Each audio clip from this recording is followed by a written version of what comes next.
Welcome back to Trove One, everybody. It is time to figure out what we broke on the Suburban this past weekend and see if it's fixable. I've already pulled the rear control arm and the sway bar out of the way. Got most of the bolts out of the diff cover, so about to pop the diff cover off and we'll see what we got. I think my prediction is that one of the little mechanisms in the G80 locker is broken, and it's probably kind of messed with the spider gears based off the noise I'm hearing. Hopefully that's the case, and we can pull the differential out, slap another one in, and be functional, and we haven't caused any issues with the ring gear. As far as we drove it, and with these little noises it made over that distance, I think the ring gear and pinion gear are okay. But we're about to open it up and find out for sure.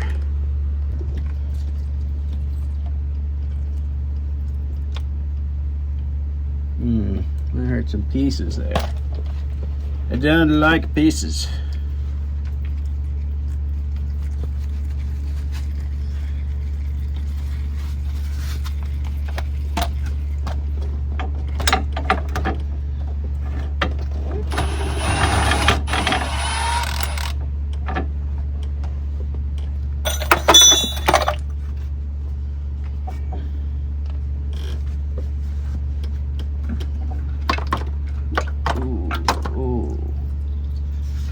That is not a good sounds.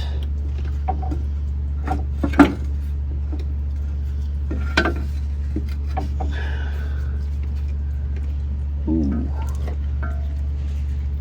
That's lots of pieces. Okay.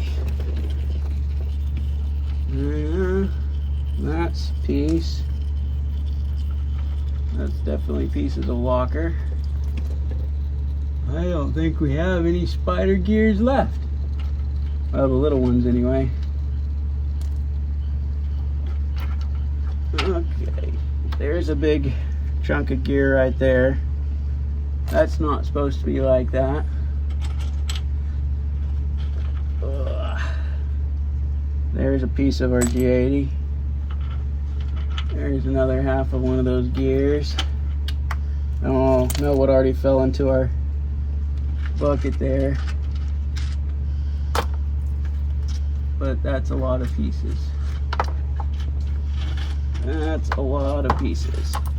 Oh, where went the bolt piece? Yeah, G80 is completely gone. All right, so it's about like I expected. The two small gears, spider gears, are at least one of them's completely broken and gone. The other one might still be in there, I'm not sure. Looks like my ring and pinion's good. I haven't inspected the whole thing yet, but it looks like my ring and pinion are still good. So I should be able to slap a different differential in there. But that means I gotta take the wheels off, I gotta take the brakes off, I gotta pull the axles out so I can get the carrier out. So it's gonna take a little while to get it fixed. And then I think if this one lines up right, I'm gonna slap this one in there. This is my spare differential that I had sitting around, but it is an open differential. It is not a G80. I have another G80 in the camper I could pull out, but then I'd have to take the entire camper apart tonight, and I don't feel like doing that. So if this one fits right, we're just gonna put an open differential in for now, and maybe we'll get our new gears and a new locker in the near future. We'll see. Well, guys, we're back in business. I got it all back together. Here's the locker that I took out. You can see that piece is floating around there. It did a number on it. Not quite as bad as the last time, but definitely blew up. I guess that's what happens when you put a used part in. That one did have over 200,000 miles on it, just like the last one, so it's definitely been around. It probably wasn't used as much as the previous one we broke, but still had several miles on it, so it is what it is. Currently, the only differential I had handy to throw back in is an open diff, so we're not gonna have a locker till I can get a new differential for the rear. But I do want to go, we've been running the 410 gears that hadn't been working really good. I've talked about that in some other videos, so I want to go to 488s. 456 would be sufficient, but 488, if I wasn't towing so much, I'd go 456. But with the amount that I'm towing, I'm gonna go 4/88 on my gears, and then I need to get a front and rear locker of some form or fashion, either limited slips or E-lock or something. Don't know yet what we're gonna do there for sure, but that's gonna have to happen sooner than later, because this repair is a little bit temporary. It's not the best, but it should get us by for a little bit. So now I gotta work on some more stuff. We gotta figure out, I've gotta open up the front axle, center axle disconnect, and figure out why we didn't have 4-wheel drive the other day, which is part of the reason that broke. Still shouldn't have broke, but we didn't have 4-wheel drive from what it looks like in the video. We did it other times of the day. So I'm gonna see if I can open that up. That cable just slides a ring over that axle and bridges a gap basically between the axle shafts. So I'm thinking it's just not, so I'm gonna see if I can adjust it at all and get it to slide over a little bit further, and then it'll engage more consistently. I don't know. I think that's what the problem is, but I'm gonna have to open up that front axle spot there and check that out and see. Other than that, I think the Suburban's ready to go, but I also need to work on the T100 because I was gonna try to take it up there, and I haven't fixed the CV axle on it. So I need to do that tonight or tomorrow night.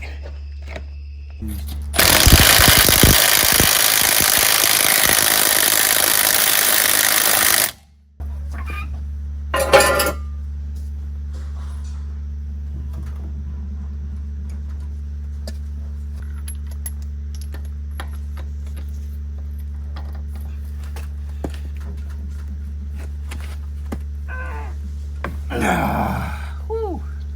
Meow.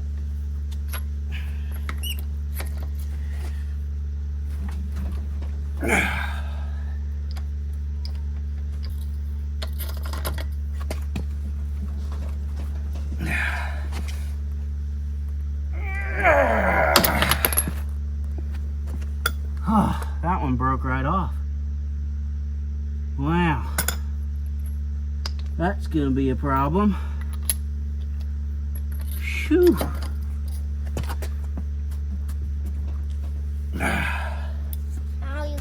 Well, this job just got a lot more complicated.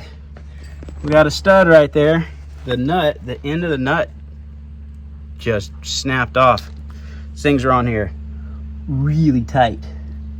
So I think I'm just gonna have to drill that stud out, get a replacement stud, push a new stud in there, because I can't get on that with anything unless I can find something else to hammer on it to get it on there. But I've already rounded off the rest of the head, so, and I had quite a bit on there, but it rounded it off. Okay, time to get the drill. Well, it took a little while, a lot of drilling, but I finally drilled that back far enough and we can pull the wheel off. I'll have to go find a lug bolt tomorrow. Well, I've never had a Toyota, let alone a T100 before, but it looks like this cap will probably pop off and we might have to unbolt this right here. I'm not entirely sure, but somewhere in here will be a axle bolt, and that I know we got to get to. And then we got to get this off far enough so we can take this lug bolt out and get a replacement for that.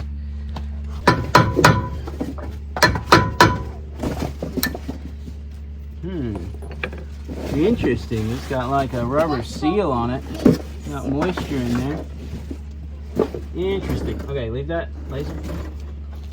Maybe if That you right there, unscrew okay? that and all the other little bolts, that whole piece will come off. Big nut.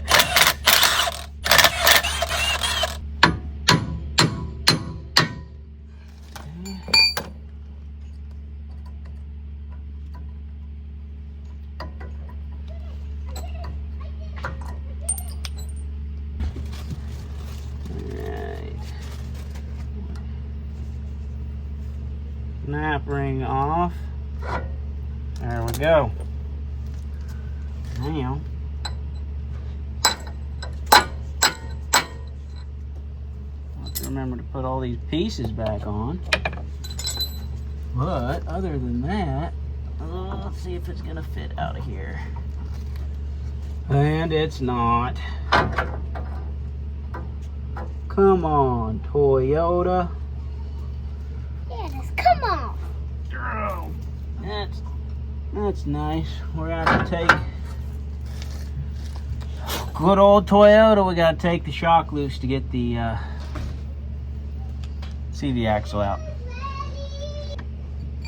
Well, I've about got it out, but I'm kind of forcing it out. Alright. There she is. And a little, that might be important. There's our half. Interestingly enough, all of the drive is transmitted on this little end piece right here that's bolted onto the end of the hub. Very, very different design from a Chevy. A lot more little parts. Not a whole lot more complicated, but a little bit more complicated. Oh, I have a feeling this is not gonna go well. I have a feeling.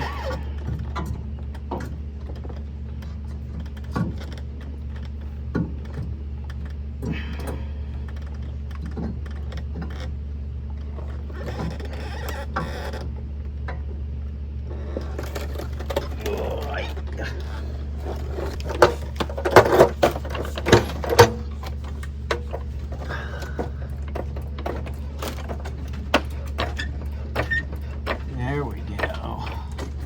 Move that up a little bit. We'll have more space for that thing to go in there straight.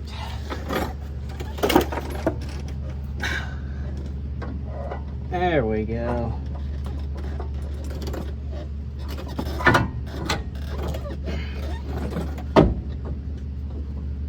Hi guys, let me tell you how I feel about Toyotas right now.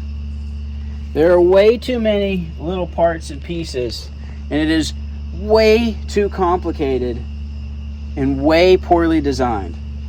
Let's just say to change out a brake rotor on this, you have to pull the wheel hub off and disassemble it. Like you have to take the bearing apart and everything. The bearings are gonna fall out. You have to pull it completely apart to be able to change the brake rotor, which I'm not even trying to do, but I couldn't pull the lug nuts, the lug bolt out without removing the brake rotor, but the brake rotor is bolted onto the wheel hub assembly from the back side, so you can't unbolt it. This is ridiculous. I mean, it's just the way it's engineered, but man, it is very complicated. On the 8.1, when we had our wheel fall off, I changed out 8 lug bolts on the side of the road with only pulling the wheel off and the brake rotor, which you can do by taking your lug bolts out, your lug nuts off, and 2 bolts to remove your brake rotor, brake caliper, and then your rotor comes right off. This would be way, way harder. I'm beginning to question, like, I know it's Toyota reliability, but if it's this hard to repair, it would be a pain to do trailside repairs if I ever had to. And there was water in the bearings, so it makes me wonder. There was some play in the bearings when I first jacked it up off the ground, which made me think maybe it needs bearings. And now I'm wondering if they just need to be tightened up a little bit. It's almost like a trailer type bearing, the way it goes together, which I'm not a super big fan of. I'd much rather have an assembly that I can just swap and replace. So I got to go to town. I got to get some lug bolts and lug nuts and then try to put this thing back together, repack these bearings with grease, get all of our everything set right there. It's complicated. And I've got to knock the bolts back out of the differential, the front differential. The bolts that bolt the CV axle on are like pressed in place. They're not really pressed, but they are very tight. They don't just fall out. So I've got to take, one of them did fall out and I've lost it originally when I first took it out. So I've got to knock another one out and then buy 2 more because I'll damage it knocking it out probably. And then, yeah, it's complicated. Toyotas.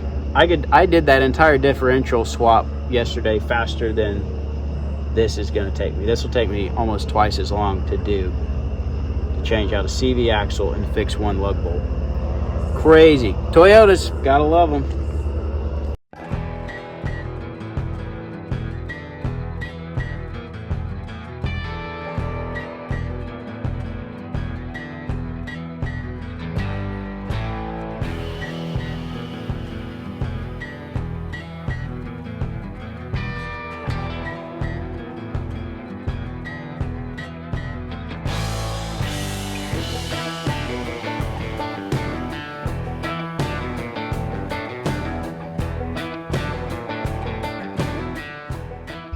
Well guys, I got it back together. The only thing I'm lacking is the nuts that hold the CV axle onto the differential. Somehow we misplaced those nuts since I took them off after that trip where we broke it. I think I threw them in the back of the truck and we probably accidentally threw them away or something when we were cleaning out the truck after the trip. But other than that, I'll get some nuts tomorrow, get that bolted up. Everything else is good, and hopefully this wheel bearing's good. I packed as much grease in there as I could. I don't feel like it's really enough. It's almost like a combination. It reminds me of doing trailer axle bearings.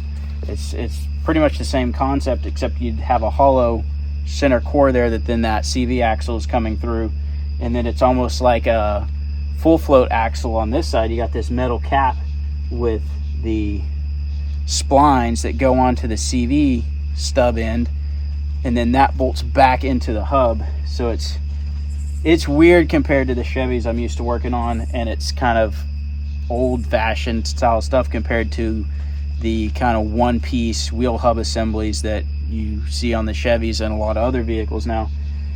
So a little bit different than what I'm used to working on, but hopefully it'll be okay, and hopefully this bearing doesn't burn out on us. I did take a little bit of play out of it. I felt like it had too much play when I first jacked it up, so I took a little bit of play out. We'll see. It may loosen up when we start driving on it too, but we will find out. Get the rest of the stuff tomorrow, and Toyota will be back in business with four-wheel drive. Well guys, it's another day. We are finishing up packing for Rendezvous. We got the camper hooked up to the Suburban. We're packing up the kitchen stuff. That's the last of the things we need to gather up. Looks like we are taking one vehicle. I was going to take the T100, but I forgot to get the nuts for the bolts on the CV axle, so the CV axle isn't bolted all the way in, and I just don't have time to fool with it. So we're not going to take the T100. We could take the Tahoe, but I think we're just going to take one vehicle. We've taken two vehicles on a lot of trips recently, and we just really prefer taking one vehicle because we get to all be together. Sarah and I get to have conversations. It's just a whole different dynamic when you take two vehicles versus one, and we've been missing out on one. So we're just going to take the Suburban. Hopefully we don't break anything. If we do, we'll get a ride back or call family or something. We'll figure it out if that happens. But we're going to finish loading up. Got to grab the fridge, pack in a few food items, get all the kids loaded up. We'll have a full load, but we're headed to Rendezvous in the Ozarks. This video will probably go up after Rendezvous, so hopefully we see some of you there. If not, we'll catch you at another event another time. But for now, we're going to load up and head to Rendezvous and have some fun. So thanks for watching, and we'll see you on the next adventure.